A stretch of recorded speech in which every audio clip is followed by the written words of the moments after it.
here with leaders and groups representing a diverse array of American civil society to proclaim together in solidarity as loudly as possible, hands off free speech. An attack on one of us is an attack on all of us. President Trump is going after every corner of civil society to silence all opposition to him. He's weaponizing the federal government and turning it into his own personal attack dog. This man wants autocracy, he wants despotism, plain and simple. But we won't let him have it. Nope. In unity, there's strength, and that's why we're standing here together today. I have here in my pocket a copy of the United States Constitution. So does everyone here. If you have your constitutions, hold them up.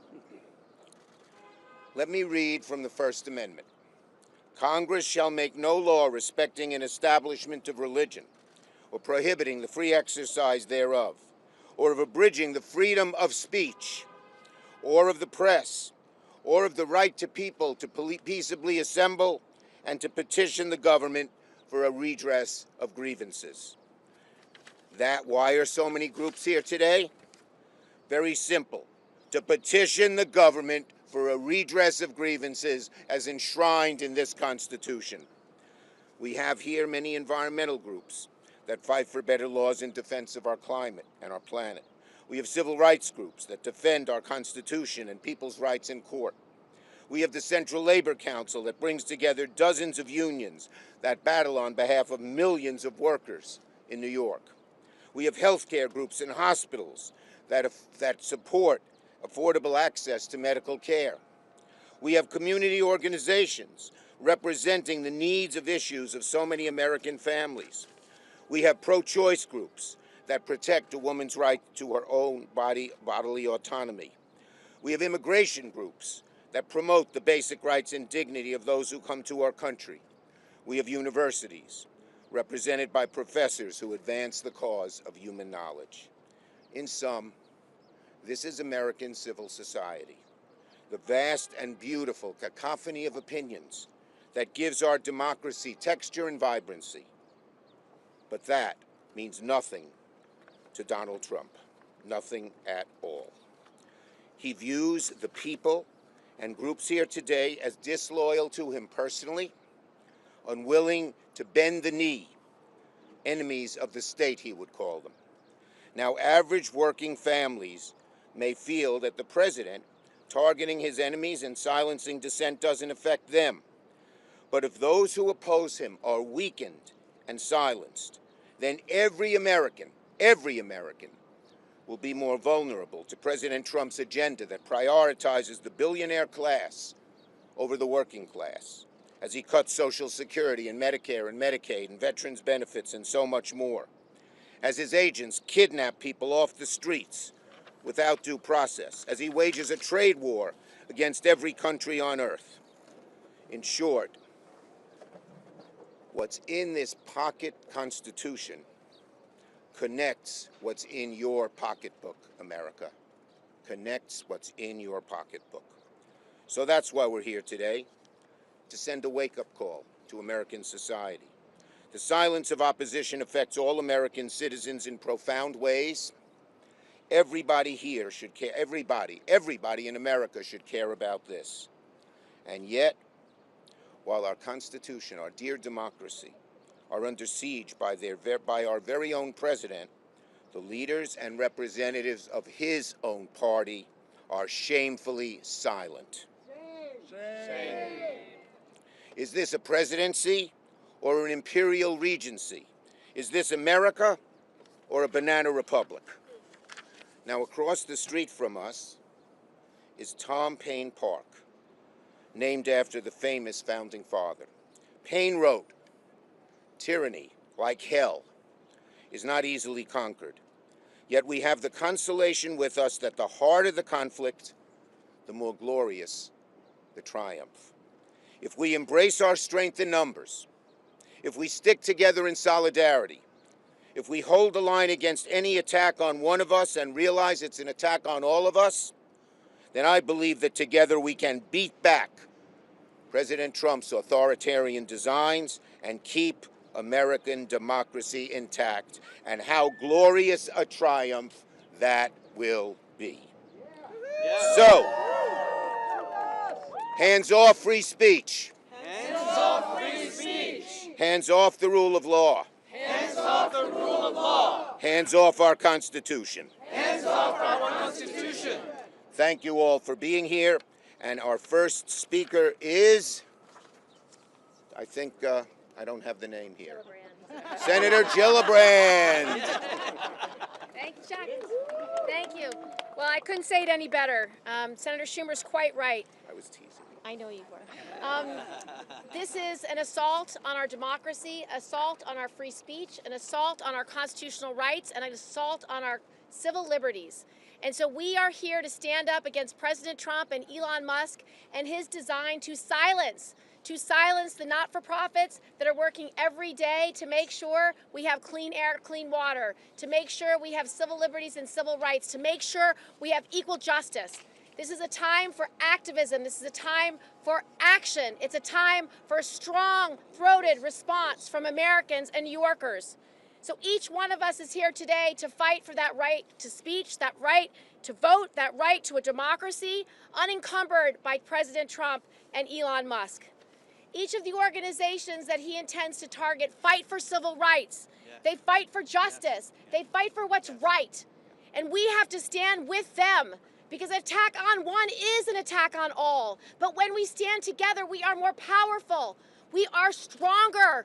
We are more righteous. And he will not defeat us. One by one, he can pick us off. Together, he will fail. That's why each one of us that's standing here today are here to speak on behalf of the 12 million people that work in these organizations, that are part of our free speech, part of our civil liberties, part of our social justice movements. 12 million people have devoted their lives, their careers, to speaking out for what's right. And so we here as New York State residents, we stand with them. We have the highest share of not-for-profits of any place around the country. 18% of the private workforce works in our not-for-profits. We are a society that cares about our neighbor. We care about one another. We believe in those values of justice, equality, and equity for all. We believe in these fundamental human rights. Today we celebrate Earth Day. I'm thinking about our late Pope. Our Pope put the issue of earth justice front and center in the faith-driven movement, in the faith-centered movements of the world. We should honor that legacy of caring about our air, our water, to make sure it's here for our children and our grandchildren. Each one of us is standing up and bearing witness to the crimes that this administration is committing, the crimes they're committing every day against our planet, against humanity, and against those civil rights and social justice that we stand for. But together, we will strengthen one another. We will strengthen our resolve. We will not be bullied. We will not be intimidated. We will not be coward. We will stand straight, we will stand right, and we will stand up. Thank you, Senator Schumer, for bringing us together to fight together. We will fight and we will win. This is Earth Day, and we have some of our leading environmental organizations here. Next speaker is Kit Kennedy from the NRDC. Kit, there you are. Thank you so much. And Julie, oh, they're coming together. Yes, and Julie Ty of NYCLV. Yes. Come on, Julie. Excuse me. Senator Schumer, Senator Gillibrand, and the entire delegation, thank you for bringing us all together. By attacking universities, law firms, and other entities that represent positions that this administration doesn't agree with, this president is attempting to dismantle the independent voices that strengthen a government by the people, for the people. This scorched earth attack is meant to distract the public from what the White House is doing, from the many attacks on civil society, including the worst White House assault in history on the environment and public health. Let's be clear. What the president is doing is unconstitutional, and it is antithetical to the values of our country, to the freedom and liberty that our country stands for.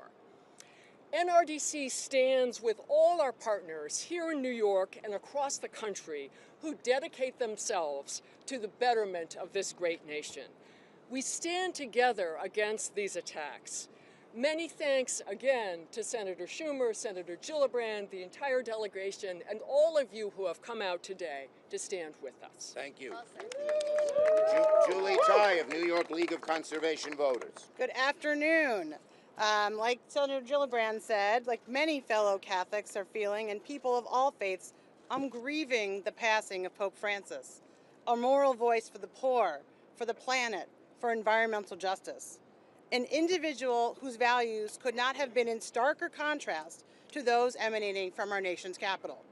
On this 55th Earth Day, I'm grieving something else, that we still must fight for the most basic rights, to breathe clean air, drink clean water, and live in a healthy and safe environment. People are hurting, and instead of helping them, this administration is abusing power, targeting advocates and threatening civil society.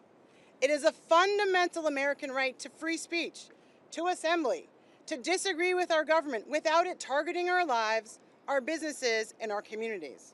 Because when they come after one of us, they come after all of us. Right. Right. Today, it could be us in the environmental movement. Tomorrow, it could be our partners in the labor unions or in health advocates and civil rights groups. We must all stand up. But I have hope and I have faith that our democracy is stronger than any one person, that when we stand together, democracy wins. I'm proud to stand with Senator Schumer and to all of you here today, because united we stand. That's the American way. Great. Well said. One of our great leaders for the cause of justice in many, many ways and aspects is the Reverend Al Sharpton. Woo! Thank you, first of all, Senator Schumer, for convening us. An hour and a half ago, I joined others at St. Patrick's Cathedral for a memorial mass for the great Pope who has departed from us, Pope Francis, who stood and was very adamant about what was going on with the environment. I read this morning that the president says he wants to go to the funeral services, which he should, but he should also read the words of Pope Francis and do what Pope Francis preached. It's not enough to be ceremonially memorializing him and then try and do the work that that's going to dismantle some of those that are in the trenches doing this work every day. I come as head of National Action Network. We don't receive federal funds, but the federal funds given to these environmental groups and the work that they do is something that affects all of us, disproportionately communities I work in. Right. I want to stand with them because if they go down, the rest of us will go down. You cannot have this president have the basis of federal funding and having 501c3 or 501c4 designation based on whether you bow to him. It's whether you serve the people. You analyze 501c3s and 4s by the service they do, not by the politics of who's in office. Yes. And that's why I'm here to stand together, because these environmentalists have worked for us, has made our water and our land safer and secure, and to touch them is to touch all of us. We must stand together. Trump cannot divide us, nor can he take away their right to help fight this environmental crisis that we've been dealing with for years. Thank you, God. Thank you, Reverend. Good job. Next, our great leader of the New York delegation, Jerry Nadler. Thank you, House Chuck. delegation. I am not Catholic, but I too grieve the passing of Pope Francis, a great moral leader for all of humanity. Earth Day is not only a time to celebrate our planet and recommit ourselves to its protection, it's a day of resistance. The spirit that launched Earth Day in 1970, the demand for bold action against corporate polluters and environmental destruction, is exactly what we need now in the face of Donald Trump's dangerous, corrupt, and coordinated assault on our planet. That first Earth Day inspired the creation of the Environmental Protection Agency and landmark laws like the Clean Water Act and the Clean Air Act. 55 years later, that progress is under siege. In his first 100 days back in office, Donald Trump has launched the most aggressive attack on environmental protection in modern history. More than 30 environmental regulations have been rolled back. Billions of dollars in clean energy investments have been frozen. Climate resiliency programs have been canceled. Hundreds of EPA scientists have been fired. And the offices dedicated to children's environmental health and environmental justice are once again on the chopping block. This administration is now even threatening to revoke the tax-exempt status of climate nonprofits and to target environmental groups as threats to national security. These are authoritarian tactics designed to intimidate, silence, and criminalize dissent. Today we come together not in despair but in defiance. We will not allow 50 years of environmental progress to be unraveled by greed and corruption. We will fight back with our voices, with our votes, with the full force of a movement that believes in the right of every person to breathe air, clean air, and drink safe water. And we know that the assault on the environment is not only the assault of this totalitarian government. We have seen the assault on our universities. We have seen the assault on law firms. We have seen the assault on every civil institution. This administration seems to be determined, as the Declaration of Independence said, to drag this nation down into total tyranny. We will not allow it. We will not allow a descent into tyranny. We will not allow the attacks on our environment. We will not allow the attacks on our universities. We will not allow the attacks on our civil liberties. We will fight, and we will prevail. Thank you, Jerry. Next, we have, representing millions of New York workers, the leader of our union movement in New York, Vinny Alvarez of the Central Labor Council. Well, thank you, Because Senator. this affects all of us. On one, it affects all. That's right, that's right. And thank you so much, Senator Schumer. Thank you to our entire congressional delegation and all the environmental advocates, our allies that we fight, that we are in the fight for a smart and an effective and rapid transition to a clean energy economy. We know how important that is. We've stood shoulder to shoulder with these advocates over the years. And at the core of what we do in the labor movement is not only fighting for free speech, particularly in the workplace, but also in society. And with so many allies and partners, we do that, but also the fight to maintain solidarity in the workplace, how important that is. You heard a lot of people talk about Pope Francis and his landmark encyclical on the environment, Laudato Si. And core to that, central to that, was the need to stand up and fight, of course, care for our common home, but also care for each other and stand in solidarity with each other. And we do that every day in the labor movement because we know that this is not just an attack on one group that are out there fighting for environmental justice, but who is it tomorrow? It could be the labor movement, it could be other folks. So we know that there are people out there doing great work and threatening a nonprofit's tax status just because you disagree with them, just because there's partisan political reason. It's un-American, it's dangerous, and we're not going to stand for it in the labor movement. And we're going to stand side by side, all of these advocates, as we stand up and we push back, not only here in the city, but throughout the country with so many of our partners in labor throughout the country, Senator, where so many of us recognize that attack on one of us is an attack on all of us. We know that. What they're proposing, it's not a form of governance, it's a form of retribution, it's a form of chaos, it's a recipe for disaster and for so many groups that have done so good for so many over the years where it's needed. So we will continue to make sure that we fight for that right. We're going to make sure that we know when there is an attack on these liberties and free speech, whether it be against these environmental justice organizations, whether it be against our friends and allies in the immigrants' rights advocacy that they're doing, wherever it is, we're going to stand shoulder to shoulder with them. We have over 1 million unionized workers here in the city, and we know that this attack that is taking place, that the Trump administration is planning on doing, could be attack on all of us. So, Senator, thank you for doing what you continue to do, and we will be with you and all of our allies in this fight. Thank you. Thank you. In unity, as Vinny said, in unity is our strength. An attack on one is an attack on all. Ben Jealous of the Sierra Club.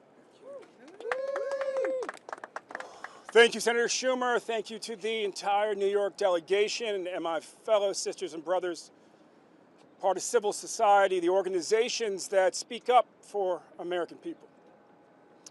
On the way over here, I passed the first police precinct. I turned 18 in that precinct, fighting the Gulf War. Our banner was "No blood for oil." And for my entire adult life, it seems we have been fighting the fossil fuel industry's war against us. And think about where we are right now. First, President Trump came for the rangers, our park rangers across this country. Beautiful people serving our families. Then, President Trump came for our public lands. And now, President Trump is coming for the very environmental organizations that created that park system, that have built that park system, that preserve wild places for all of us and wild animals because it's the right thing to do. And we're not just in the middle of a climate crisis, we're in the middle of a mass extinction crisis being driven by habitat loss.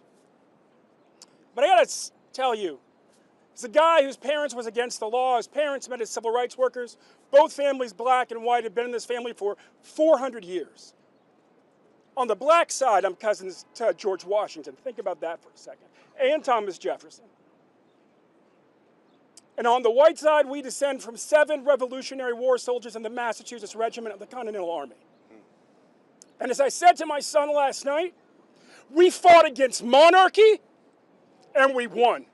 We fought against slavery, and we won. And we sure as hell will fight against oligarchy, and we will win.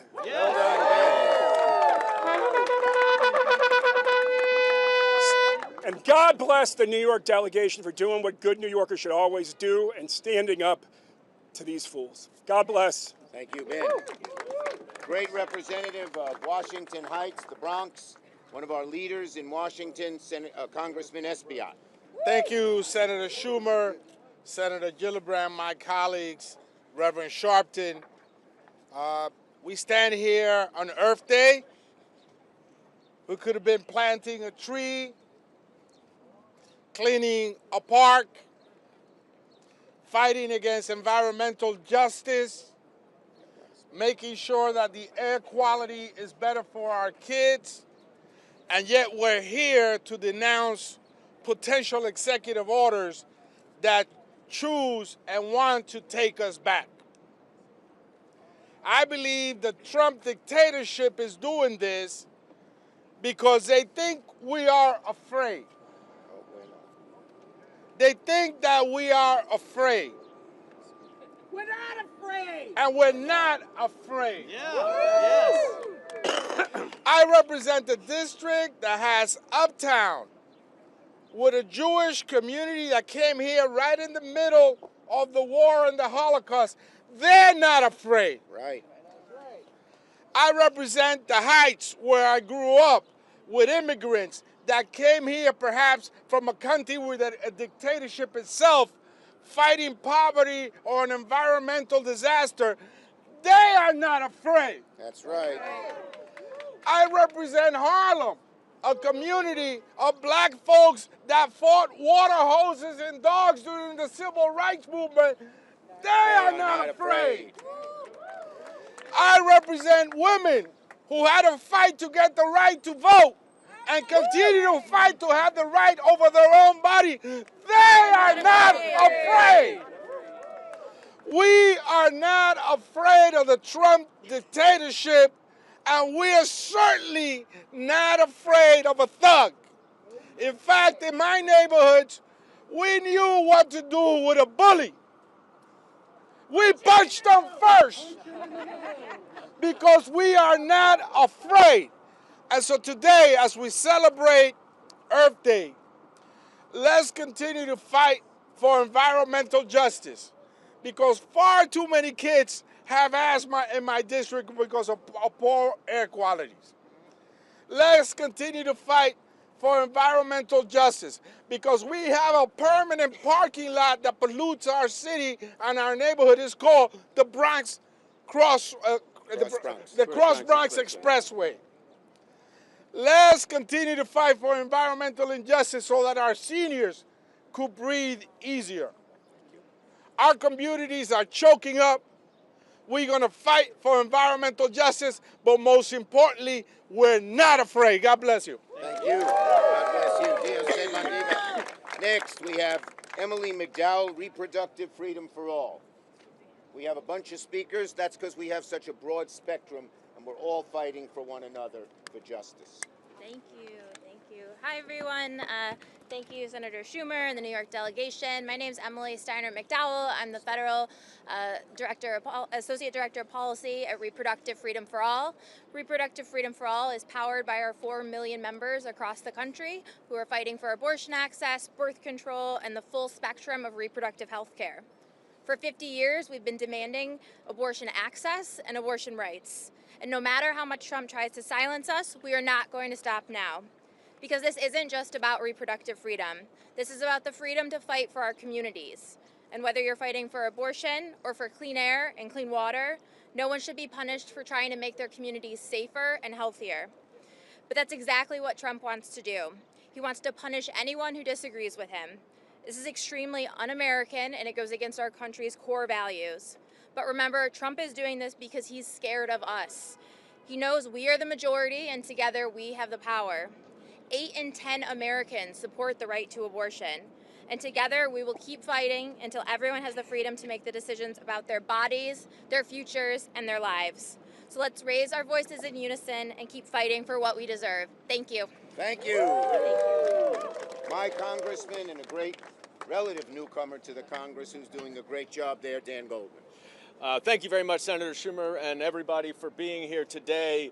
This mix of groups who fight for our constitutional rights, who fight for our individual freedoms, who fight for our fundamental liberties, are all here today on Earth Day to oppose Donald Trump's attack on our environment.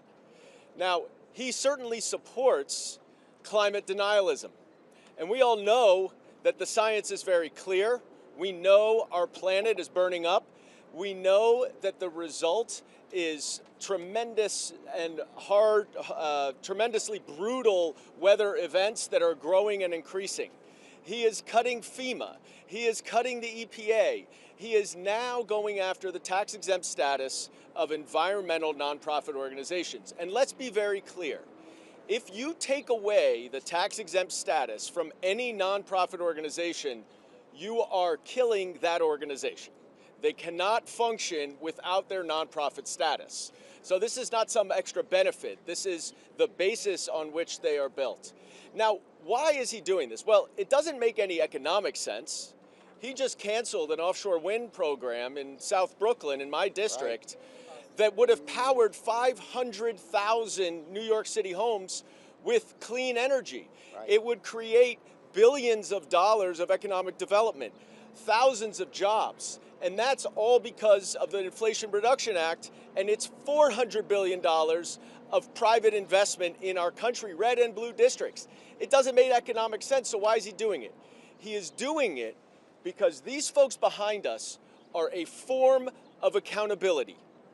Donald Trump wants to destroy all accountability.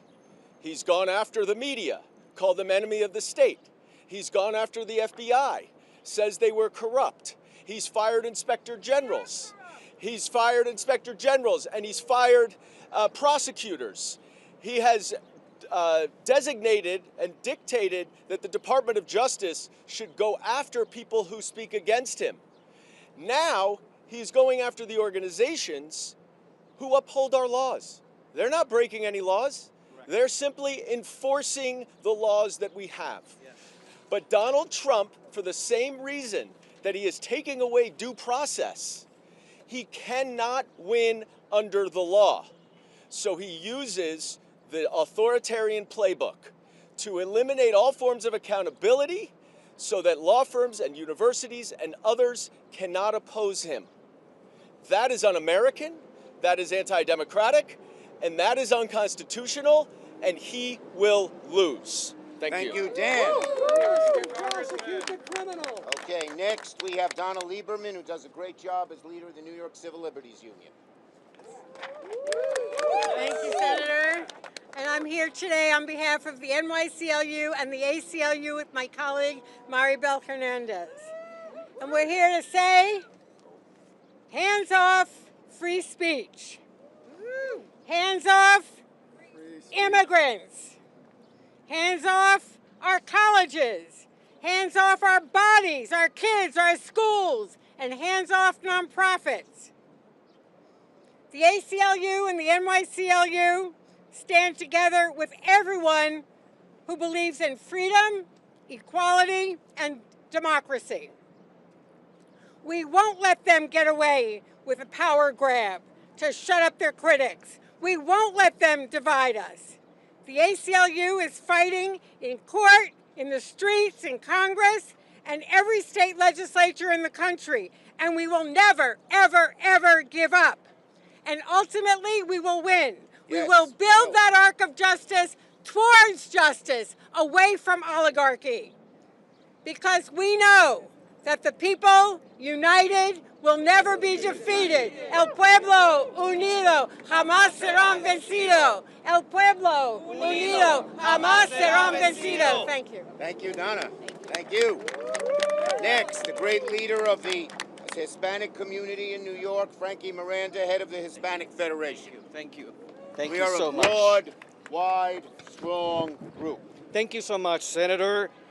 The President's potential executive order is an overreach of executive authority, weaponizing the federal government to target any nonprofit organization working on issues. The President disagrees and wants to silence them. A dangerous precedent that will cripple an important sector of our society, leaving long-term economic harms across our country. Everyone in the United States, hear me clear, everyone in the United States at one point or another has benefited from a nonprofit. Whether you are a student who received a scholarship or a parent who sent their child to an after-school program, receive information about vaccinations, or register to vote, if you ever needed a helping hand or simply important information, life-saving information, a nonprofit was there to help. We help the most vulnerable regardless of where they come from. And this is something that we're going to stand strong. We're going to continue fighting. We're going to continue fighting with our leadership, with our great senator, and every single member of Congress that is standing for our nonprofits and the most vulnerable in this country. Thank you so much. Thank you, Frankie. Next, one of the great leaders of the Working Families Party, Ana Maria Archila. Buenos días, buenas tardes. Buenas tardes. Congressman Espaillat spoke about all the people that have no fear. And I just want to give some space to the fear. I am afraid for my people. I am afraid for our democracy. I am afraid for our city. And fear is an appropriate response to an attack as aggressive as the one we are facing. Trump is trying to dismantle everything that generations before us have built so that we can live with dignity. He's firing thousands of federal workers. He's trying to take away the nonprofit status for organizations today, starting with climate justice organizations, but tomorrow it will be faith organizations, and the next day it will be immigrant organizations, and the next day it will be all of us. Because he's trying to help us, he's trying to make us believe that we are alone. He's trying to make us believe that we cannot do anything to protect one another. And today I am saying, despite our fear, despite what is an appropriate response to a scary situation, we are here to say we are not alone. We have each other's backs. We will fight for one another. We will not stop, and we will not leave anyone behind. Woo. Nonprofit organizations do the work of feeding people, educating people, caring for people. And yes, we do the work of demanding more of our government so that we can move in the direction of a more just society. And we will not give up the promise of this country to be a place where all of us can be free. So Trump can say, Trump can try to cut one rose today, 2 roses, 3 roses, 3 organizations, 5 organizations, but he cannot stop the spring from coming. He will not stop the spring from coming. Right, you are. The vision of this country is one that lives inside all of us. And we will do everything necessary to take care of that vision and protect all of us today so that we can have a country that we can give to the people that come after us. Thank you, Ana Maria. Okay, next. Well, I'm losing my, let's see here. We have someone representing our hospitals and the people who teach at our hospitals, Brian Conway from Greater New York Hospital Association and a UUP rep. Brian, thank you. Thank you, Senator. Thank you, Senator Schumer and all the leaders for being here. I'm here today because Medicaid is in the crosshairs. Yes. This essential health program faces hundreds of billions in proposed federal cuts. The worst Medicaid cuts we have ever faced. These cuts would end Medicaid as we know it. This cannot happen. In New York, Medicaid cuts of this magnitude would severely harm the 7 million New Yorkers with Medicaid and cripple the hospitals and health systems that care for them. This cannot happen. New York's hospitals are already struggling. Decades of government underpayments have placed most of them in a precarious financial state. Make no mistake, the massive federal cuts that are on the table would force them to cut staff and reduce services. Some safety net hospitals would close their doors for good. This cannot happen. This grim scenario is entirely avoidable. It's up to Congress and President Trump to do the right thing. Let's raise our voices and send a clear message to Washington, D.C. Hands off Medicaid. Hands off Medicaid. Congress, New York's entire hospital community is counting on you. Your constituents are counting on you. Thank you. Thank you, Brian. So, now, as you can see, we have a huge number of groups here, but I want to acknowledge them. We couldn't let everybody speak. In the environmental movement, the League of Conservation Voters, the New York League of Conservation Voters, NRDC, Earth Justice, Sierra Club, EDF, New York Renews, Environmental Advocates, New York Lawyers, New York Union of Concerned Scientists, We Act, and many more. Labor, the Central Labor Council, the UFT, representing 200,000 teachers, and many more. Civil Rights, National Action Network, NAACP, New York State Urban League, clergy leaders from across New York. Thank you, clergy, for coming. I see many of you here. Civil Liberties, the ACLU, the NYCLU. Community organizations representing tens of thousands of working class and immigrant workers. Hispanic Federation, Vocal New York, Community Voices Heard. New York Communities for Change, Make the Road New York, Working Families, OCA, Wen Chao, and Coalition of Asian Pacific. Choice, Reproductive Freedom for All, Social Services, United Neighborhood Housing, Healthcare, Metro Healthcare, Public Health Solutions, LGBTQ+, Housing Works and SAGE, hospitals we mentioned, and professors and academics and university workers. Thank you, everybody. Thank you. Okay. Thank you. Congressman, Senator, can you talk about the tangible steps you'll take to avoid or to avert the revocation of nonprofit status and designation of these groups as terrorists? And maybe Senator Schumer can also weigh in. Yeah, I'll say three things quickly. One, first, there's strength and solidarity and unity. That's what we're doing today. Second, we have the courts right there. We're going to win. But third, public sentiment is everything. We are creating a mass movement, and there'll be more people participating than you've ever seen united in beating back Trump. When public sentiment wins, we win. Thank you. Thank you. I'll say exactly the same thing Chuck said. We have to demonstrate, and we are seeing all these demonstrations around the country, and they're going to get bigger and bigger and bigger. Secondly, we're going to challenge in court, and I think we're going to win in the courts because there's no statutory basis for what they're doing. Those are the two main ones. And third, electoral action, obviously. We're looking toward the elections next year.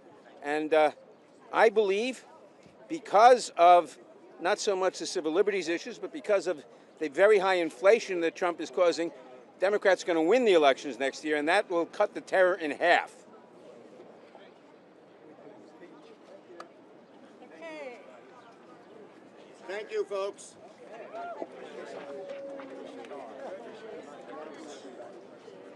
Thank you. Oh, you want to Picture, okay. Turn around, lift this on. Look behind the podium, everyone. Hold up some chairs.